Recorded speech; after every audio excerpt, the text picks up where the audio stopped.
사랑과 은혜가 충만하신 하나님, 지난 한 주간 사는 동안 저희와 동행하시며 저희 연약한 손을 잡아주시고 안전하고 평안한 길로 인도하여 주신 은혜에 감사를 드립니다.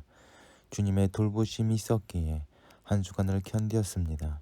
주님의 위로가 있었기에 용기를 내어 일어설 수 있었습니다. 그렇게 시마다 때마다 베풀어 주신 은혜만 하여도 말로 표현할 수 없을 정도로 크기만 한데, 오늘 또한 이렇게 주일을 맞이하여 거룩한 예배의 자리로 불러주시니 더욱 감사드립니다. 베푸신 은혜를 간직하고 감사와 감격으로 드리는 저희 예배를 기쁘게 받아 주옵소서. 이 시간 성령 하나님께서 우리와 함께하여 주시기를 조용히 간구합시다.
은혜와 사랑의 하나님, 잠되시고 거룩하신 하나님을 찬양합니다.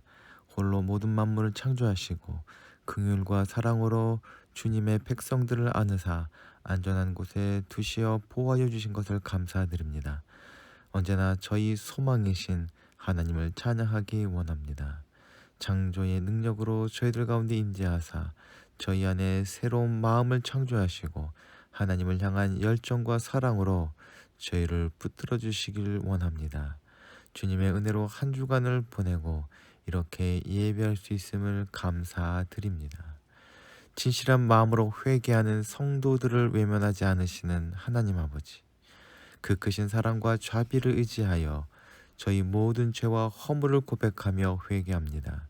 하나님의 영광을 드러내며 하나님의 이름을 찬송해야 할 입을 가지고 지난 한 주 동안 하나님을 원망하며 이웃을 비방하였습니다. 사지백체를 하나님을 위하여 의의 병기로 들이지 못하고 죄와 더불어 먹고 마시는 불의의 도구로 사용하며 살았습니다. 위급한 일을 만날 때마다 기도하는 대신에 사람을 의지하고 우상을 찾아다니면서 믿음 없음을 드러냈습니다. 평안하고 즐거울 때는 그것이 하나님의 은혜인 줄 깨닫지 못하고 교만한 말을 하며 자신을 자랑하였습니다. 돌아보니 지나온 자국마다 허물과 어리석음 뿐임을 고백합니다. 주님, 이 모든 죄를 용서하여 주옵소서. 본격적인 여름이 지나면서 점점 날씨가 더워지고 있습니다. 올 여름에는 폭염이 있을 것이란 예고가 나오고 있습니다. 6월 초순임에도 이렇게 더운데 앞으로 어떤 날씨가 될지 걱정이지만 하나님께서 모든 상황 속에서 피할 길을 주셨고 잘 이겨낼 수 있도록 붙들어 주심을 믿습니다. 주님의 사랑과 은혜로 저희가 지치지 않게 하시고 여름을 잘 지날 수 있도록 풍성한 은혜를 더하여 주옵소서. 호국 보훈의 달을 맞이하여 나라와 민족을 위해 기도합니다. 건국 70여 년이 지나도록 대한민국을 지켜주셨기에 오늘 저희가 있을 수 있음을 고백합니다. 한강의 기적을 일으켜 주신 하나님의 축복에 감사하는 저희가 되게 하여 주옵소서. 또한 믿음의 선조들의 기도와 수많은 분들의 희생과 땀과 노고를 기억하며 늘 감사한 마음을 품게 하시고 하나님 사랑이 나라 사랑, 이웃 사랑으로 발전할 수 있도록 도와주시옵소서. 주님, 경제와 사회를 위해 기도하지 않을 수 없습니다. 코로나 이후 더욱 좋아질 것이라 여겼지만 더욱 어려움과 힘든 시간 속으로 빠져들고 있고 모두가 힘들고 어려운 시간을 보내고 있습니다. 자비의 주님, 이 나라가 다시 일어날 수 있도록 하여 주시옵소서. 모두가 힘들고 어려운 시간을 보내고 있지만 하나님의 선하신 사랑과 은혜로 다시 한번 일어서게 하여 주시옵소서. 예배 시간 하나님의 말씀을 나눌 때에 살아있는 생명의 말씀이 함께한 모든 심령 가운데 전해지게 하옵소서. 마음의 문을 열고 하나님이 주시는 지혜를 마음에 새기게 하시고 지혜를 실천할 수 있는 명철을 더하여 주옵소서. 예한 공동체 식구들의 간절한 기도마다 응답하여 주시사 하늘의 복을 누리게 하시고 세우신 문봉 책방서도 날로 흥하게 하여 주시옵소서. 이 모든 기도를 우리 구주 예수 그리스도의 이름으로 기도하옵나이다. 아멘.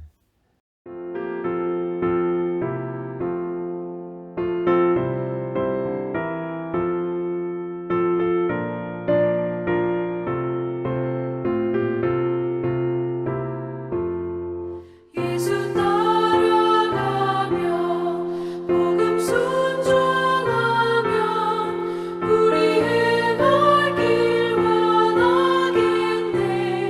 주를 의지하며 순종하는 자를 주가 늘 함께 하시리라.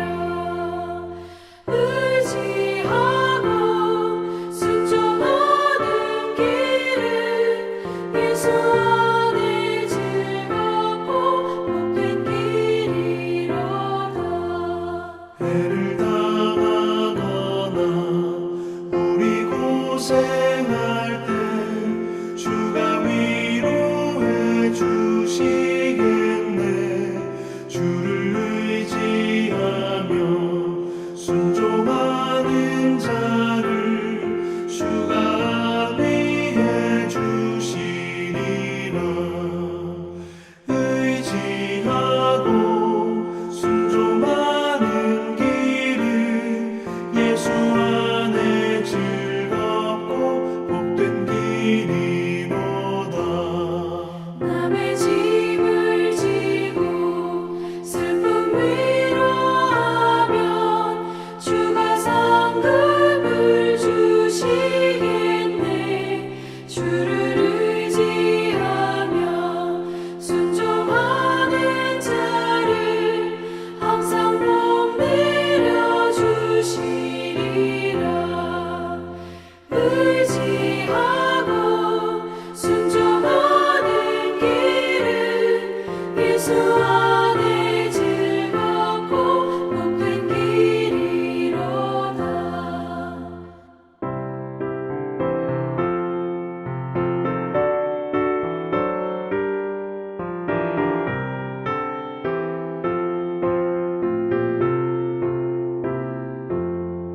우리 받은 것을 주께 다 드리며 우리 기쁨이 넘치겠네. 주를 의지하며 순종하는 자를 은혜 풍성케 하시리라. 의지하고 순종하는 길은 예수 안에 즐겁고 복된 길이로다. 주를 힘입어서 말씀 잘 배우고 주를 모시고 살아가세. 주를 의지하며 항상 순종하며 주가 사랑해 주시리라. 의지하고 순종하는 길은 예수 안에 즐겁고 복된 길이로다.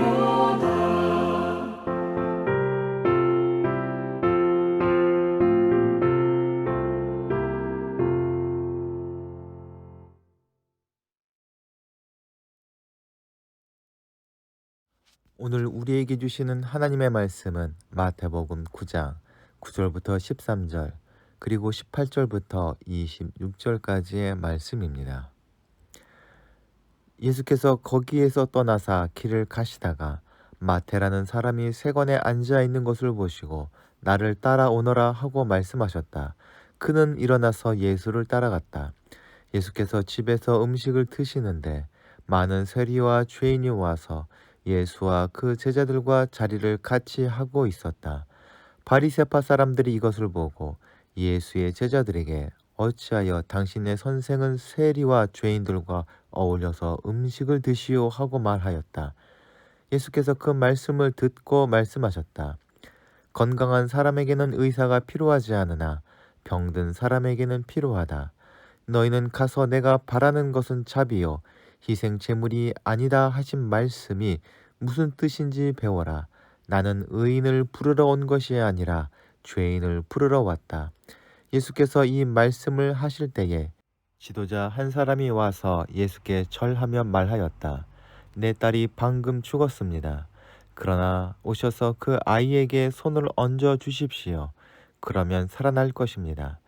예수께서 일어나서 그를 따라가셨다. 제자들도 뒤따라갔다. 그런데 12해 동안 혈루증으로 앓는 여자가 뒤에서 예수께로 다가와서 예수의 옷술에 손을 대었다. 그 여자는 속으로 내가 그의 옷에 손을 대기만 하여도 나을 터인데 하고 생각했던 것이다. 예수께서 돌아서서 그 여자를 보시고 기운을 내어라 딸아 내 믿음이 너를 구원하였다 하고 말씀하셨다. 바로 그때에 그 여자가 나았다. 예수께서 그 지도자의 집에 이르러서 비리를 부는 사람들과 떠드는 무리를 보시고 말씀하시기를 모두 물러가거라. 그 소녀는 죽은 것이 아니라 자고 있다 하셨다. 그들은 예수를 비웃었다. 무리를 내보낸 뒤에 예수께서 들어가서 소녀의 손을 잡으셨다. 그러자 그 소녀가 벌떡 일어났다. 이 소문이 그 온 땅에 퍼졌다. 아멘.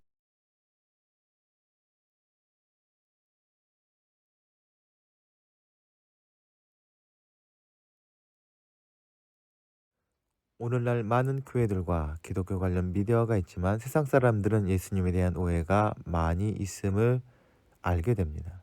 그것은 복음 자체에 대한 오해보다 교회에서 일어나는 부끄러운 사건이나 목회자나 기독교인들의 추문이 예수님과 복음에 대한 실망으로 이어진다고 보는 것이 옳을 것입니다. 이러한 시대일수록 우리는 주님의 말씀을 통하여 우리가 나아갈 본질에서 길을 잃지 않도록 주의를 기울여야 할 것입니다. 오늘 본문을 통해서 주님이 누구신지 그 가르침이 무엇인지 다시 한번 생각하고 우리 신앙생활을 돌아보도록 합시다. 철학자 파스칼은 이렇게 말했다고 합니다. 세상에는 두 종류의 사람이 있는데 한 부류는 자신을 의인이라고 여기는 죄인이고 다른 부류는 자신을 죄인이라고 여기는 의인이다.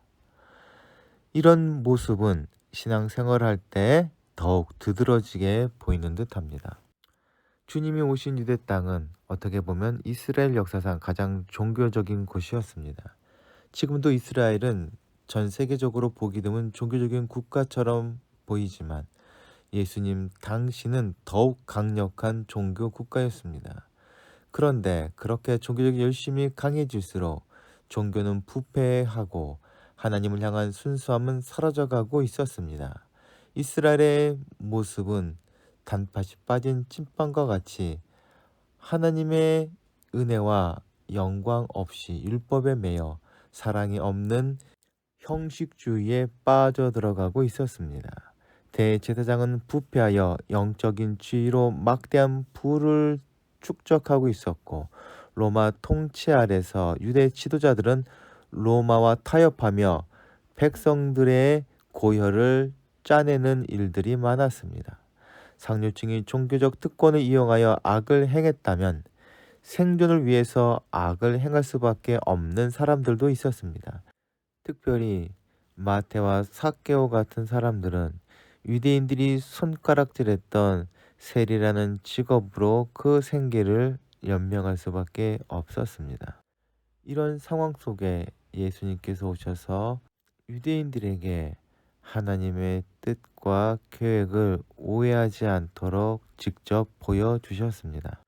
그것은 하나님께서 세상을 사랑하신다는 것과 그 사랑하시는 세상을 구원하시고자 하신다는 것이었습니다. 이를 위해서 예수님께서 오셨지만 모두가 예수님을 환영하는 것은 아니었습니다. 사회적으로 명성을 누리면서 막대한 부를 소유한 사람들에게 예수님은 자기가 가지고 있는 것들을 빼앗을 사람이라는 인식이 있어서인지 대부분 적대적인 태도를 보였습니다. 하지만 종교 사회적으로 사람들에게 손가락질을 받는 사람들, 곧 세리와 죄인들에게 예수님은 구원자로 여겨졌습니다. 아울러 유대인들에게 병이 든 사람은 죄를 지어서 하나님께 심판을 받은 사람으로 가까이 해서는 안 되는 사람들이었습니다. 그런 그들을 치유하시는 예수님에게 수많은 병자들이 찾아오고 함께하는 것은 당연한 일이라 할 수 있습니다. 그러나 사회적으로 지탄받는 사람들을 환영하고 하나님의 심판을 받은 사람들을 찾아가는 모습은 유대 종교 지도자들에게 예수님은 천박하고 정교적으로 더러운 사람으로 보이게 하였습니다. 그들에게 종교적 열심이란 모세가 준 율법을 철저히 지키고 사람들이 감히 할 수 없는 탁월한 종교적 행위와 가르침으로 사람들을 압도하는 것인데 예수님은 그런 모습이 전혀 보이지 않았습니다. 유대의 종교 지도자라면 회당에서 정회한 율법 학자들과 토론을 하거나 탁월한 지식을 뽐내고 잦은 금식과 큰 소리로 사람들 앞에서 멋진 기도를 하거나 세례 요한처럼 광야나 토굴에서 세상과 구별된 삶을 살아야 할 것처럼 생각하였습니다. 그런데 예수님께서 보여주신 사역이란 것이 사람들과 함께 식사를 하는 것이었습니다. 그것도 평범하거나 사회적으로 저명한 사람들과 함께하는 것을 넘어 사람들에게 손가락질을 받거나 따돌림 당하는 사람들과 식사를 하셨습니다. 예수님은 자기에게 찾아오는 그 어떤 사람도 배척하거나 외면하지 않는 사랑과 은혜가 풍성한 분이셨습니다. 오늘 본문에도 식사 장면이 나옵니다. 구체적으로 누구의 집인지 나오지 않지만 누가복음 기록에 따르면 예수께서 마태의 집에서 앉아 음식을 잡수실 때에 많은 세리와 죄인들이 와서 예수와 그의 제자들과 함께 앉았더니라고 되어 있습니다. 죄인들과 함께하는 식사의 모습은 유대인들에게 예수님을 오해하는 이유가 되었지만 도리어 우리에게는 예수님이 어떤 분인지 깨닫게 해주는 중요한 실마리입니다. 예수님은 다른 사람들이 자신을 어떻게 바라보고 평가하는지 전혀 관심이 없으셨던 것처럼 보입니다. 반대로 사람들의 손가락질에도 불구하고 예수님은 절대로 외면할 수 없고 못 본 척할 수 없을 만큼 불쌍히 여기는 사람들이 있었습니다. 예수님은 모든 사람들을 분명 사랑하셨지만 더욱 사랑하고 마음이 가는 사람들이 있었습니다. 예수님이 어떤 분인지 보여주는 사건으로 사도 마태는 예수님께서 자신을 부르신 일을 이야기합니다. 예수님께서 세리 마태를 자신의 제자로 부르셨다는 것은 엄청난 사건일 수밖에 없습니다. 세리라는 직업이 창기와 함께 유대인들에게 가장 직탄받는 대상이었던 이유는 그들이 로마 제국을 위해 일하는 매국노였기 때문입니다. 그들이 죄인 취급을 받았던 또 다른 이유는 세리들이 자신의 권한을 이용해서 백성들을 착취했기 때문입니다. 마태의 고향 가버나움은 동서남북을 잇는 교통의 여지였기 때문에 세금 징수하기 위한 국립세관이 있었고 거기에서 마태는 일했던 것 같습니다. 그런데 세리들에게는 특별히 월급이란 것이 없었기에 그들은 로마에서 정해준 액수보다 백성들에게 세금을 더 많이 걷어서 로마에 내고 남은 액수로 생활을 하였습니다. 이것은 로마인들이 정한 합법적인 일이었지만 유대인들에게 원성을 듣고 경멸의 대상이 되었던 이유였습니다. 기록에 의하면 당시에 악한 세리들은 개인에 따라 최고 12%까지의 세금을 매겼다고 합니다. 또 세관 검사를 하는 도중 밀수품을 찾기 위해 긴 꼬챙이 같은 것을 가지고 짐들을 쿡쿡 찔러 보았기 때문에 사람들은 세리에 대해 깊은 혐오감과 분노를 가지고 있었습니다. 이런 마태를 주님께서는 제자로 부르셨습니다. 나를 따르라는 주님의 부르심에 마태는 주님을 믿고 모든 것을 내려놓고 따르기 시작했습니다. 인생의 변화가 마태에게 찾아온 것은 주님과의 만남 때문이었습니다. 주님을 따르기로 순종한 마태는 이제 죄인된 삶을 멈추고 주님의 제자로서의 거룩한 삶을 시작하였습니다. 예수님을 따르기로 결심한 그날, 마태는 스스로 잔치를 열어서 예수님을 초청합니다. 동시에 자기와 같이 매국노로 불리던 동료 세리들도 불렀습니다. 죄인들이라고 되어 있는 사람들도 유대인이지만 전혀 율법을 따라 살지 않고 율법의 규정에 의하면 죄를 짓는 사람들을 가리키는 말이었습니다. 마태는 예수님의 부르심을 받은 기쁨을 혼자만 가질 수 없었기 때문에 동료 세리들과 죄인들을 부르고 예수님과 제자들을 맞아 자기 집에서 큰 잔치를 벌였습니다. 그것을 본 바리새인들은 예수님을 비난할 수밖에 없었습니다.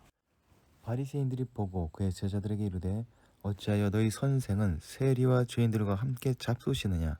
죄인들과 함께 있던 예수님을 바라보던 그 당시 사람들의 견해입니다. 인자는 와서 먹고 마시매 말하기를 보라 먹기를 탐하고 포도주를 즐기는 사람이요 세리와 죄인의 친구더라 하니 지혜는 그 행한 일을 인하여 옳다함을 얻느니라. 사람들의 눈에는 예수님의 먹기를 탐하고 포도주를 즐기는 사람으로 보였습니다. 세리들과 식사하는 자신들을 비판했던 바리새인들에게 주님은 이렇게 말씀하십니다. 건강한 자에게는 의사가 쓸데없고 병든 자에게라야 쓸데있느니라. 예수님은 병든 자를 불쌍히 여기시며 그들을 치유하시고 해방하시는 분이십니다.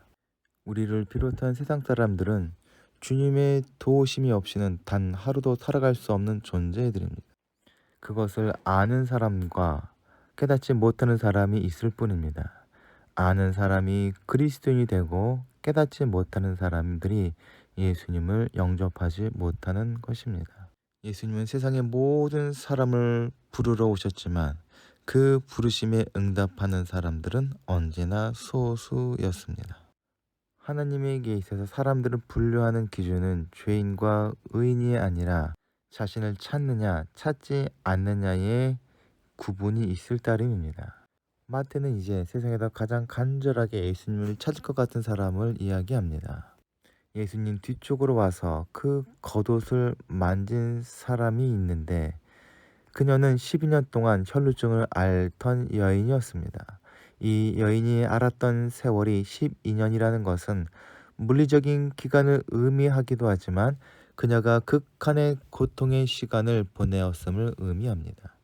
또한 이 여인은 예수님 뒤로 와서 그 옷에 손을 대었는데 앞으로 오지 않고 뒤로 왔다는 것은 자신의 처지가 떳떳하지 못함을 의미합니다.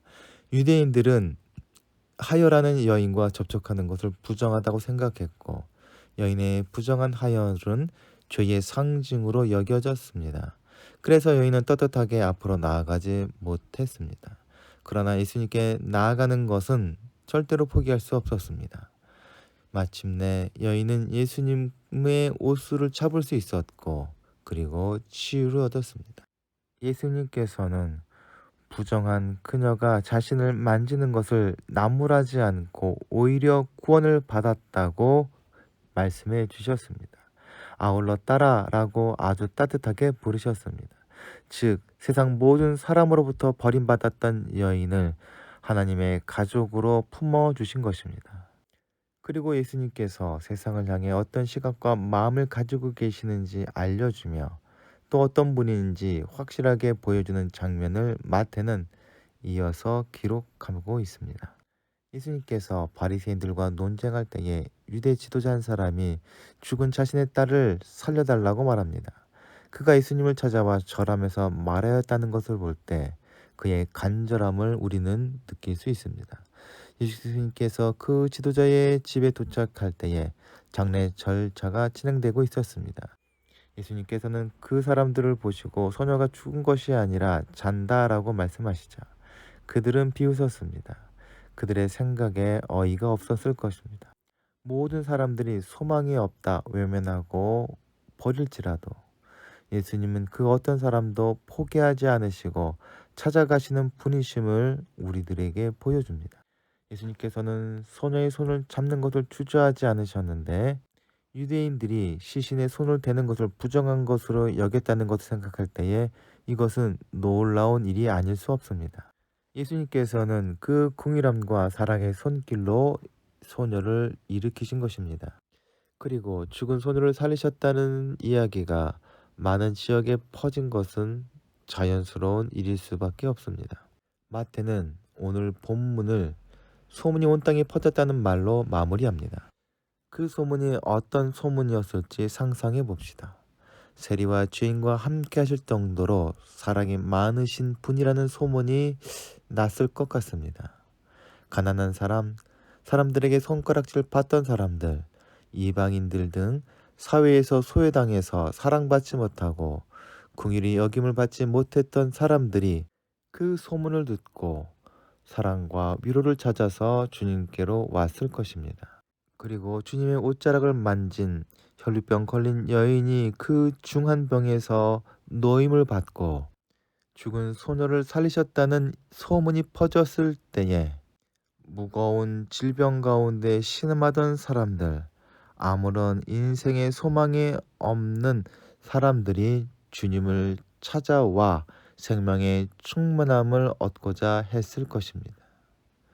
그리고 성경은 예수님께서 그들을 영접하셨고 그들이 원하는 것보다 더 풍성한 은혜와 생명을 얻고 누릴 수 있도록 해주셨다 말하고 있습니다. 온 땅에 퍼진 소문을 듣고 사람들이 찾아왔을 때에 예수님께서는 죄인된 사람들을 하나님의 자녀로 회복시켜 주시고 질병으로 고통받는 자들에게 생명을 회복시켜 주셨습니다.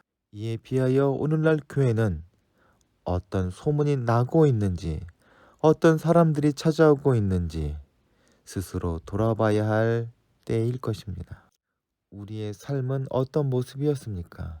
마태와 같이 죄로 물든 삶이었습니까? 혈루증 앓던 여인처럼 고통스러운 삶이었습니까? 아니면 죽은 소녀와 같이 아무런 소망 없는 상태였습니까? 과거가 어떻든 주님과 만난 모든 사람들은 놀라운 살림의 경험을 할 수밖에 없습니다. 그것이 이해한 공동체의 고백일 것입니다. 이해한 공동체는 주님으로 말미암아 살림의 경험을 한 사람들의 공동체입니다. 주님과 동행함으로 그 생명의 충만함을 풍성히 누리는 공동체가 되고 나아가 이해한 공동체로 말미암아 주님의 소문이 세상에 널리 퍼져 나가게 되기를 바랍니다. 그래서 주님을 간절히 찾는 사람들의 수가 늘어나고 주님을 만남으로 우리와 같이 생명의 풍성함을 누리는 사람들이 늘어가기를 소망합니다. 다 함께 기도하시겠습니다. 사랑과 은혜가 충만하신 하나님, 저희가 유대의 지도자의 딸처럼 영적으로 죽었었고 혈루증에 걸린 여인처럼 고통받는 삶을 살았음을 고백합니다. 아무런 소망 없이 세관 앉아있던 마태를 찾아가 불러주신 것처럼 저희를 찾아와 하나님의 자녀 삼아주시고 주님과 동행하는 삶을 살게 하여 주시며 생명을 풍성히 누리며 살게 하시니 감사를 드립니다. 이제 저희가 너무나 귀한 것을 받았음을 고백합니다. 매일매일 하나님과 동행하는 삶의 기쁨을 깨닫게 하시고 풍성한 기쁨을 누리며 나누는 제자로서의 삶을 살아갈 수 있도록 도와주시옵소서. 우리 구주 예수 그리스도의 이름으로 기도하옵나이다. 아멘. 함께 공동체의 고백을 하시겠습니다. 하나, 우리는 문제가 있습니다. 둘, 문제에는 끔찍한 대가가 있습니다. 셋, 하나님은 해결책을 가지고 계십니다. 넷, 그 해결책은 믿음으로 누립니다. 지금은 죄와 죽음에서 우리를 구원하시는 예수 그리스도의 은혜와 하늘과 땅을 창조하신 하나님의 무한하신 사랑과 성령님의 감동하심과 교통하심이 이 시간 머리 숙인 이한공동체의 식구들 위해 그 가정과 기도하며 진행하는 일들 위해 지금부터 영원토록 함께 하시기를 간절히 축원하옵나이다. 아멘.